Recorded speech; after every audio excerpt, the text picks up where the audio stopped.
Vos jeux vidéo peuvent vous aider à cheminer dans votre vie. J'ai toujours beaucoup aimé jouer, mais trop souvent je me suis perdu. Je ne regardais plus les heures, plus les jours, passés à jouer des jeux, à vouloir les terminer le plus vite possible. Et en faisant ça, j'ai gâché une part significative de ce que l'expérience aurait pu me procurer. En ouvrant cette chaîne, je me suis imposé le défi d'aller au-delà de l'inutile et insatisfaisante consommation du jeu vidéo pour y puiser un sens, une idée, une inspiration. Quand tu joues à un jeu vidéo, que tu t'y plonges pendant une dizaine d'heures, tu te sens transporté, accaparé par les enjeux de son univers, quelque chose en toi résonne. C'est cette précieuse résonance qu'il nous incombe d'explorer pour y dénicher une perle précieuse pour soi et son propre développement. Raisonner avec quelque chose, c'est trouver quelque chose en vous qui a un écho dans l'œuvre qu'elle a en face d'elle. L'œuvre devient alors un miroir, un objet qui réfléchit une qualité d'une beauté singulière en vous. Quand tu vois Naruto enfant, rejeté, haï, ignoré par tout le village, que tu le suis sur 400 épisodes pour constater par toi-même comment il va évoluer avec cette détermination inébranlable. Au final, tu vas suivre une aventure palpitante qui va t'apprendre des choses, qui va faire que tu reviens inlassablement. Et c'est là que tu peux prendre conscience qu'il y a sûrement quelque chose que tu souhaites apprendre, ou peut-être que tu compatis simplement aux souffrances du personnage, que ça te plaît de le voir évoluer. Et surtout, quelque part, que tu admires son évolution. L'inspiration, c'est ce moteur fondamental, c'est un état où tu approches le divin, quelque peu une transe. Cette sensation de bien-être qui s'empare de nous, tu as l'impression de toucher quelque chose de fondamental en toi. C'est l'inspiration qui te donne envie d'entreprendre, de rêver, de te reprendre en main. Aujourd'hui, plus en plus de modes comme le monk mode,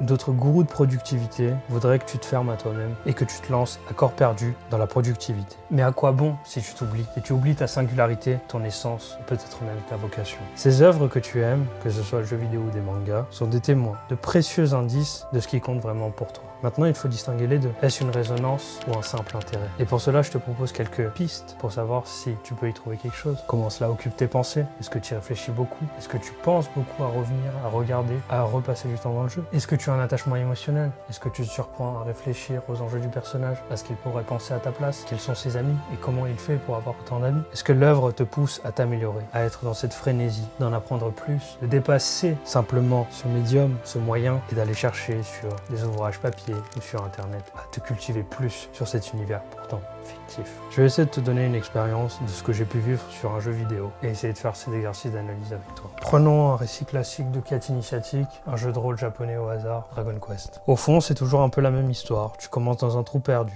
t'arrives, tu contrôles le personnage. Tout de suite, inconsciemment, tu vas te projeter dans le personnage, qui doit peut-être être une coquille vide. Est-ce que tu le trouves intéressant? Est-ce que tu as envie de l'incarner? Est-ce que tu t'identifies à lui? Il y a toujours quelque chose, un je ne sais quoi, qui te fascine. Puis peu à peu, tu vas faire attention aux autres petits détails, à la musique. Est-ce qu'elle te plaît? Est-ce que tu ne la remarques tellement pas? Tellement elle fit l'environnement parfaitement. Puis tu vas regarder l'environnement. Est-ce que tu vas trouver le jeu beau, intéressant, subjugant? Pour moi, comme le nom de cette chaîne, mon idéal, c'est le protagoniste silencieux. Loin de la gloire, personnage modestement remercié. Toujours dans l'ombre, mais par ses actes indispensables. C'est une figure presque cliché, universelle, mais qui nous parle à beaucoup. Et en cherchant à l'imiter, à cheminer de plus en plus vers lui, j'ai trouvé un peu plus de sens dans ma propre vie. Au fond, la musculation, le sport de combat, la lutte, ou encore le développement d'une compétence créative ne sont-ils pas que des outils destinés à vous rapprocher de cet idéal d'un idéal? Cet idéal qui s'impose à vous, qui est votre singularité. C'est alors votre devoir d'essayer de l'accomplir, d'essayer de cheminer vers lui, ou de vivre à jamais une vie morose, insatisfaisante, à vous retourner le soir quand vous dormez, impossible de trouver le sommeil, au fond, d'abandonner votre vocation, votre rêve et d'habiter une vie bien trop petite pour vous. D'ici notre prochain voyage introspectif, je vous invite à rester près du feu, avec vos compagnons, en pause, en pleine nuit, en attendant peut-être une prochaine vidéo, perdue en regardant les braises et en pensant à ce que peut bien vous réserver votre prochaine aventure.